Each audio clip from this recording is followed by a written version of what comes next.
welcome everyone. I'm going to start with a blessing that I use in some of the research I do with my Māori colleagues when we're looking at how Māori English picture books can be used to support Māori language revitalisation. Ka takinga te Māori o Papatua Nuku o Ranginui, ka rongo ki te reo o Tāwhiri Mātea me ngā manu. O tēnā te reo tuatahi ki tēnei au, he mihi nui ki ngā tangata ki konei. Ko te reo te Māori o te mana Māori. Ke whakatō te maramatanga ki tēnei kaupapa whakahirihira, ka tūwhera te hihiri, me te manaaki o te ākutaki ki ngā taonga tuku iho. Ke rongoa mō ngā rangatira mō a pōpō, whano, haramai te toki, hangie, kuie, kai kuie. This blessing reflects our hopes and approach to our research with Te Reo Māori to support the revitalisation of this language. It acknowledges wind and the Earth Mother and the Sky Father and birds. It acknowledges the first language of Aotearoa, New Zealand. It acknowledges language feeds the mana or the well-being of our children and the leaders of tomorrow. And it understands the importance of language revitalisation. So, the topic I'm covering today is how dual language picture books can support language revitalisation. And I'm going to give a short welcome in a few different languages. E ngā mana, e ngā reo, e ngā haue whā, tēnā koutou, tēnā tātou katoa. Ngā mihi nui ki a koe, siwa, he rangatira koe, e hoa pai ki a hau hoki. Ngā mihi nui hoki ki a Dylan, me te kura o te reo wera. Prynhawn da, diolch I chi hyd am ddod. Dwi wedi manhau bod yng Nghaerdydd yn fawr iawn. Diolch yn fawr iawn I Siwan, I Ilad, I Dylan, I Cadi, I Rhys, ac Ysgol y Gymraeg am y croeso cynnes. I want to start by thanking you all for coming this evening and to acknowledge my hosts in Ysgol y Gymraeg for hosting me and making me feel so welcome, particularly to Dr. Siwan Rossa and our research assistant extraordinaire, Ilad Ha. I have enjoyed getting to know you both in person after a year or more on Zoom, and I will miss you very much when I leave, even though we will continue to meet on Zoom. You're both warm, intelligent and funny and so committed to using children's literature to support Cymraeg, and I've learned a great deal from both of you. So without further ado, today I want to talk to you about how dual language picture books can support language revitalisation, or another way of asking this question is, can something as small as a picture book contribute to something as big as language revitalisation? Anyone who researches children's literature knows that in terms of prestige, this field has the double whammy of being little or belittled, maybe because it involves lots of women as writers, researchers, illustrators, and the audience as children, as readers and listeners. Of course, I know that this is a double whammy of power and influence as well, because sharing stories with citizens of the future is a powerful thing to do. But many people I meet can't believe this is a serious area of research. In fact, someone once said she told her husband about my job in research, and he couldn't believe such a thing as a lecturer in children's literature even existed. So I've talked about the perceived smallness of children's literature. In terms of the bigness of language revitalisation, well, people in Aotearoa, New Zealand and Cymru, Wales all know this is big. After decades, even centuries of language loss, both of our governments have recognised the essential importance of Te Reo Māori and Cymraeg to the health, wealth and success of our respective countries in the future. And they've established many programs and initiatives to revitalise these languages. In this talk, I want to discuss the potential of picture books to play an important role in language revitalisation by first sharing a timeline of dual language picture books in Aotearoa, New Zealand, and then I'll share a piece of research completed with my colleague Jackie Brower, who wrote the blessing at the start, which we did with some parents in an English medium kindergarten with a focus on bringing more Te Reo Māori or Māori language into the classroom. But first, some key terms. Some of you won't need these and some of you will want some more orientation. So what do I first mean by a picture book?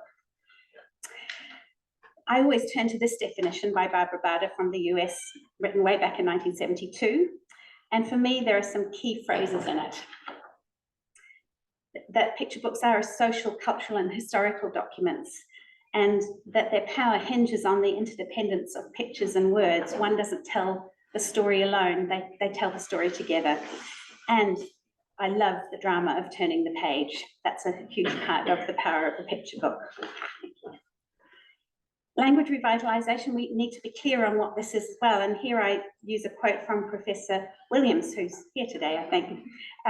Language revitalisation is an attempt to counter trends that have influenced decline in the use and learning of language, and a conscious effort to change ideas, values, and behaviours. We want our populations in Cymru and New Zealand to have positive attitudes to Te Reo Māori and Cymraeg. We want people to speak these languages and learn them, to use them in all spaces and all domains. And today I want to explore the role that pictures can have in this aim. But before I do, we need a little bit of context, and I thought we could start with our respective countries' love of the game with the oval leather ball. Probably the strongest and most obvious aspect of our relationship is rugby. Google informs me, because I'm not really an expert in this field at all, that the two countries first played each other in 1905 at Cardiff Arms Park, and Wales won 3-0. I'm sure many of you know this already. Since then, there have been many other encounters, and there's a lot of respect between the two teams. But another link between the two countries is language revitalisation. In addition to that love of rugby, our two nations also have experienced colonisation and subsequent language loss. Professor Williams told me of an early conference in bilingualism he attended at my university, the University of Waikato, in the 1980s, which was an early in the New Zealand journey of language revitalisation, where he shared his knowledge of the Welsh experience. To my knowledge, the place and potential of multilingual picture books in language revitalisation in our two countries have not been previously explored or compared. Multilingual picture books aren't new. The Orbis Pictus that's up on the screen there is a kind of almanac of useful information about the world. It was the first known dual language picture book written by Czech educator John Amos Comenius in Latin and German, and published in 1658. In 1666, it was republished as a quadrilingual edition in Latin, French, German, and Italian. And the range of languages in multilingual picture books tell us much more than the story in the text. They also tell us which languages have status and currency for a particular readership and purpose. And it's this premise that guides the analysis that I present today. I'll explore the way languages are presented in 7 books, and explore the question of how dual language picture books in New Zealand, published between 1973 and 2020, reflect changing attitudes towards Te Reo Māori. Firstly, I need to say a little bit more about the sociolinguistic context of Aotearoa. But Te Reo Māori was made an official language of Aotearoa in 1987, after much activism by groups such as Ngā Tamatoa, based in Tamaki Makaurau, Auckland. And in 2006, New Zealand Sign Language was also given official status. Aside from these 2 official languages, over 200 other languages are spoken in Aotearoa by communities from all over the world, including significant communities from the Pacific Island countries such as Samoa, Tonga, and the Cook Islands. It may be surprising to know that English is not an official language in Aotearoa in law. It is, however, the language spoken by over 90% of the population, and its dominance in nearly all settings is simply taken for granted. We call this a de facto official language. Thank you. I want to give you a little more detail about the history of Te Reo Māori as well, which is the indigenous language of Aotearoa. It's an Eastern Polynesian language brought to New Zealand by Māori who migrated to New Zealand using sophisticated ocean navigation in the 13th century. There are several geographically distinct and mutually intelligible dialects. And when settlers and missionaries from Britain started arriving in the early 19th century, an orthography was developed for the language between missionaries and Chief Hongihika in the north of the North Island. For many centuries, it was the only language spoken in Aotearoa, but by the mid-20th century, Te Reo Māori was threatened by English. Schools began punishing Māori children for speaking Māori at school, and parents were told that the best thing they could do for children was to stop speaking Māori to them so that children could learn English. That old chestnut that more than one language confuses a child has been around for a long time. However, There was resistance and a firm belief in the importance of language. Activists petitioned for Māori to be taught in schools, and in 1972 presented a petition to Parliament.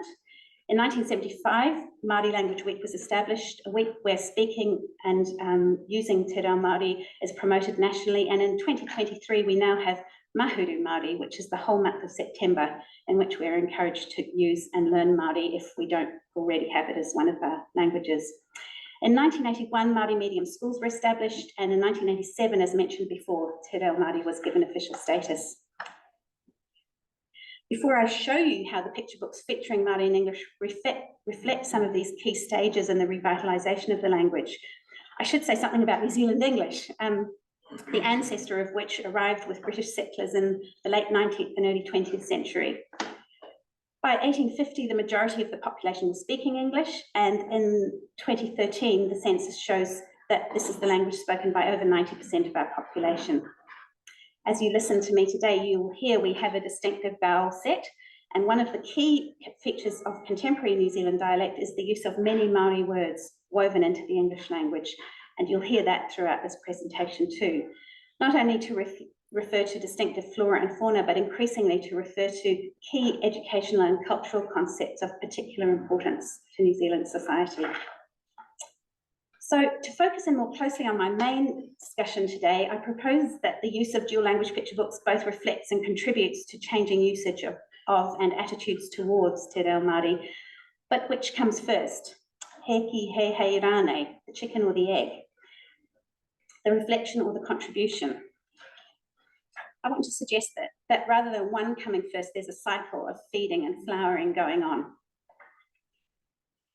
And I want to start by suggesting that the picture books featuring Te Reo Māori are the visible element of this process, the branches and leaves on the tree that is being fed by a revitalised language.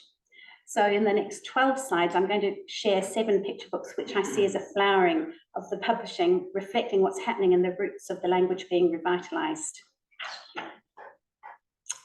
This slide has all of the 7 picture books I'm going to focus on. The first 2 come in the era before there was Māori medium schooling available, before Te Reo Māori was made official. Prifysgol with Grandmother published in 1973 and Pukenui written by James Waiera in 1976. While Māori was not yet official, this was a time when there was growing activism to support Māori language use. The Kuia and the Spider and the Legend of the 7 Whales, Te Paki Waitara o Ngā Tahoro Topowhitu, were published in the 1980s at a time when Māori medium education was a reality and resources were needed.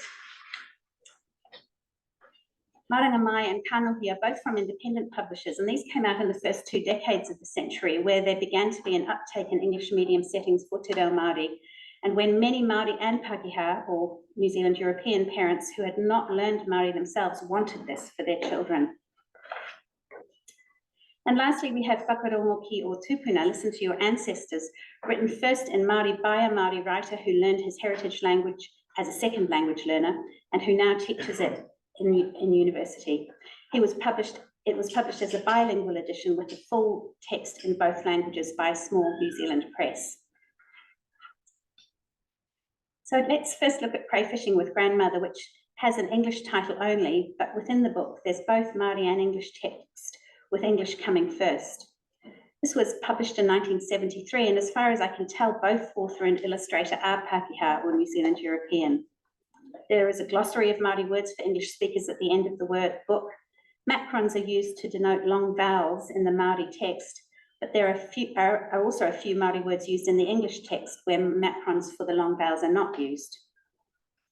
This book was published around the time of a huge push by Ngā Tamatoa in Tamaki Makaurau, Auckland, and the Māori Language Society in Porniki, Wellington, who presented the Petihana, or the Māori Language Petition, to Parliament on September the 14th, 1972, asking for Te Reo Māori to be taught in schools.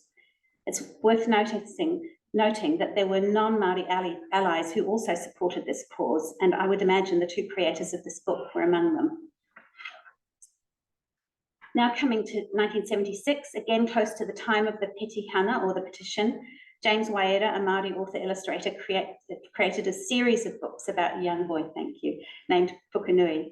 In these books, Māori language is used only in speech bubbles from the characters in a story set in pre-European times. So English and Māori are kept quite separate. And again, macrons aren't used on the Māori words. Now we move to a time around the establishment of Māori medium education.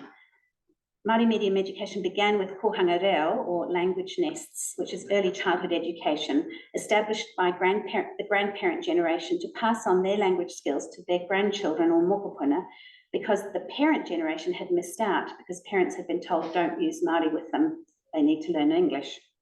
At the same time, Māori medium primary and then secondary schools were established, and this book, The Kuia and the Spider, about a grandmother talking to a spider in her kitchen, was written by Patricia Grace, one of New Zealand's most respected authors for adults and children. She was one of the generation who'd missed out on learning Māori from her parents. That it was published by a big publisher like Penguin probably reflects Grace's status as a writer for adults.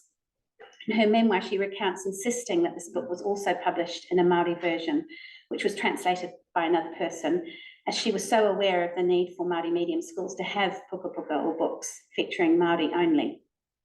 On the side, you'll see there are 6 words in the English version of this book, and Māori words are not italicized or separated in any way, nor are macrons used to indicate long vowels, and there's a glossary at the back of the book for readers. There's thus an expectation that these words are not known by at least some of the readers, and I suggested a different decision would probably be made in contemporary times if this book were published now.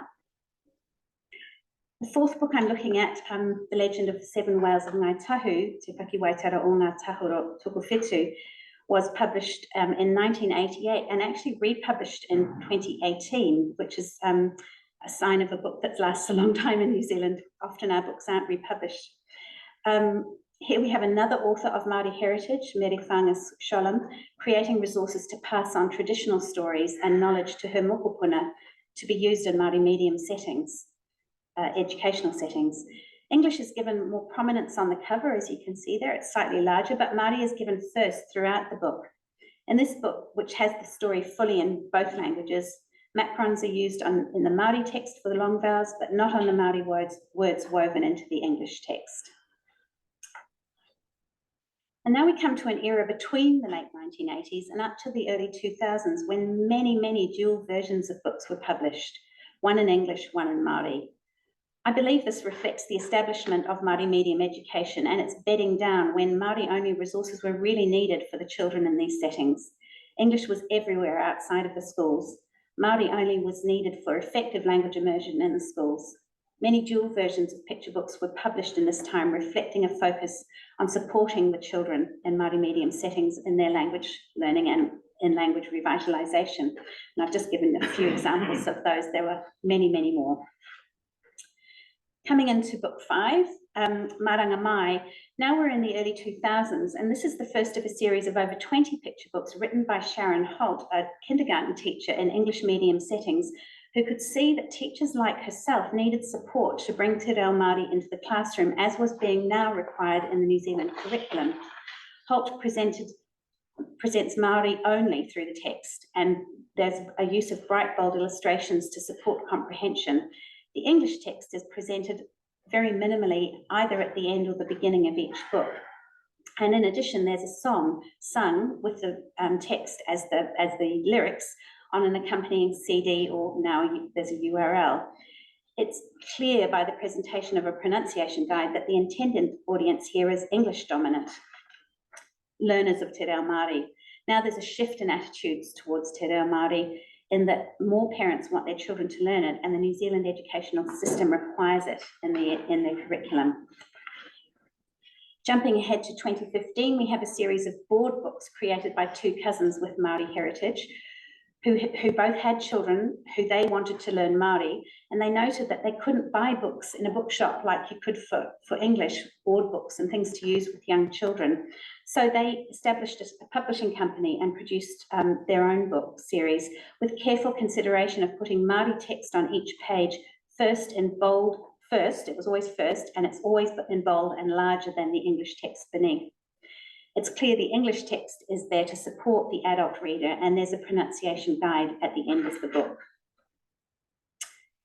And now to the last of the books that I'm focusing on today, although there are many, many others, have been written, this time written by a Māori author who learned Māori as a second language and then wrote this book in Māori first. He wrote it as a poem to a teacher of his who had passed away, and it was a recognition of her, and he wrote it in Māori first and sent it as a Māori only text to a publisher who convinced him that it needed to be bilingual to increase the sales. So he was happy to do that. He added it in and happily shares with me that he's received lots of feedback from parents and grandparents who have children and grandchildren in Māori medium settings learning Māori, and this book provides an opportunity to share a book where both of them can understand what's going on.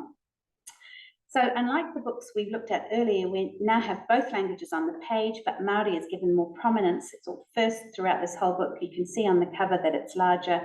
And now we're catering for several different kind of language learning audiences at the same time.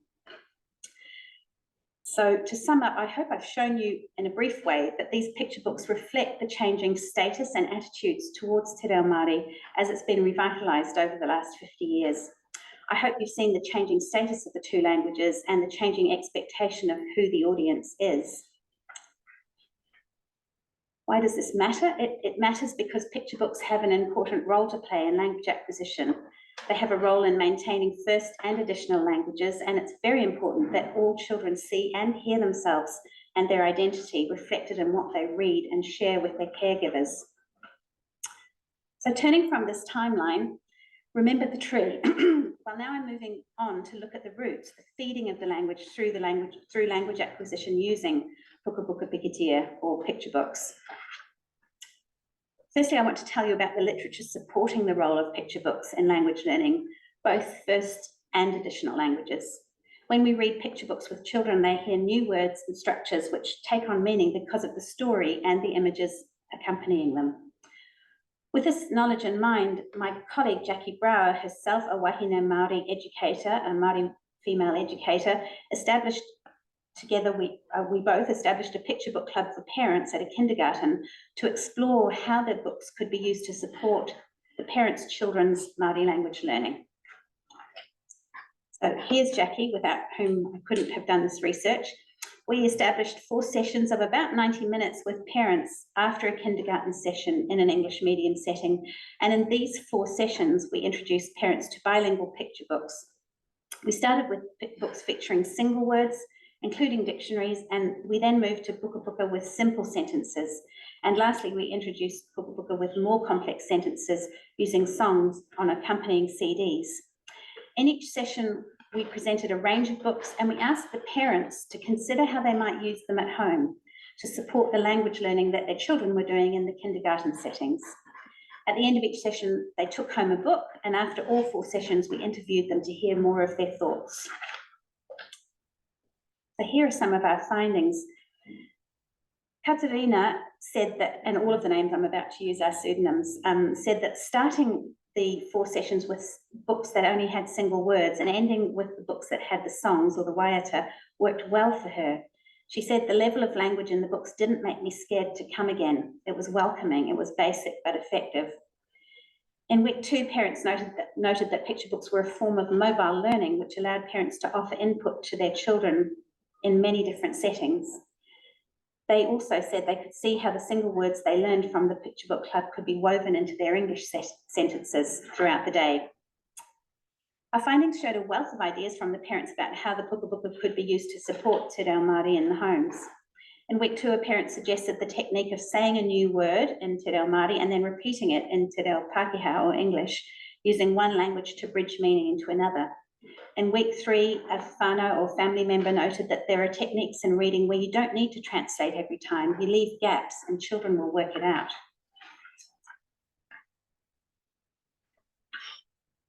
Family also suggested new strategies that would work into their family routines, such as creating a language map through images before a family trip to resource vocabulary building. Another suggestion was to create activities in the home to reinforce new kupu or words relating to plants, for example, doing weaving with harakeke, which is the Māori word for flax, and gathering kawakawa for Māori medicine.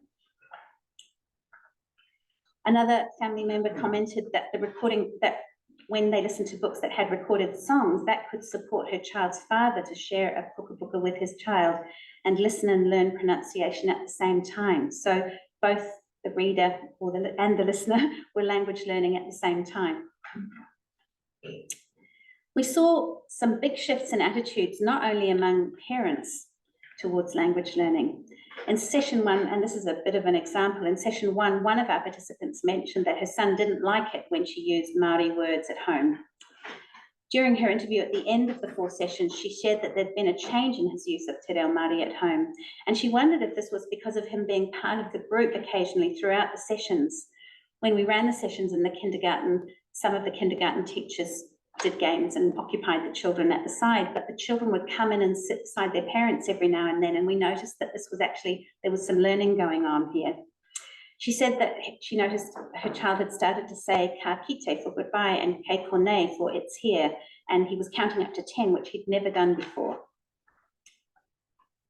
Another parent, Maya, shared that on a road trip to their marae, or their ancestral home, with an older family member, her child was asking for words. How do you say that in Māori? Pointing to things out of the book. She'd never done that before. Another mama said that she read the puka she took home each week with her children, and she could see her children using more te reo Māori as a result. Katrina also said that she'd been reading the books they'd taken home, and this was really helpful for vocabulary and pronunciation. The children would say things like, she said, they'll see a bird and they'll say, that's manu, mum, it's manu, eh? An important perspective came from the kindergarten leader for te reo Māori, Julie.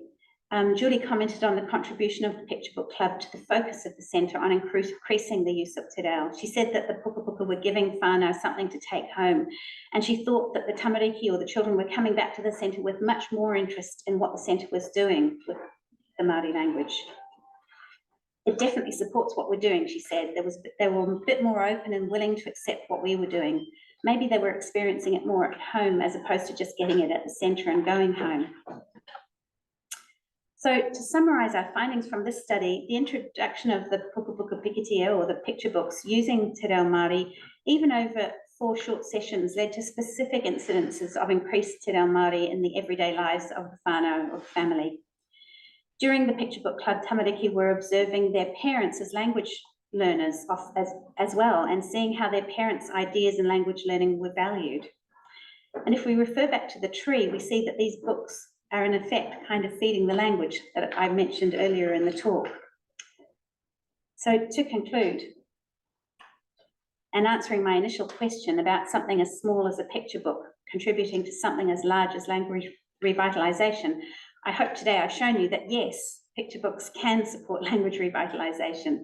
They reflect the changing status of languages, and they can also contribute to changes in language use in the home and attitudes towards that language, and also in educational settings. I want to end today by introducing the work of Toru Tair, our research team at Cardiff University. During the last 7 weeks, we've been introducing dual language picture books to in-service teachers in a 9-month sabbatical program to develop their kumrai skills. We've been using dual language picture books to support, we've been asking them to discuss ways in which they think dual language picture books can be used to support their Welsh language learning and also their teaching across 5 sessions. There have been 22 in-service teachers, and we've been collecting reflections and recording discussions. And we had our last session just before today, We're about to start analysing the data, and we hope that the teachers will take the use of dual language picture books into their practice to support both themselves and the children who are learning kumrai. Nō reira, tēnā koutou, tēnā koutou, tēnā tātou katoa. Diolch yn fawr. Thank you for your attention. I'm happy to take questions.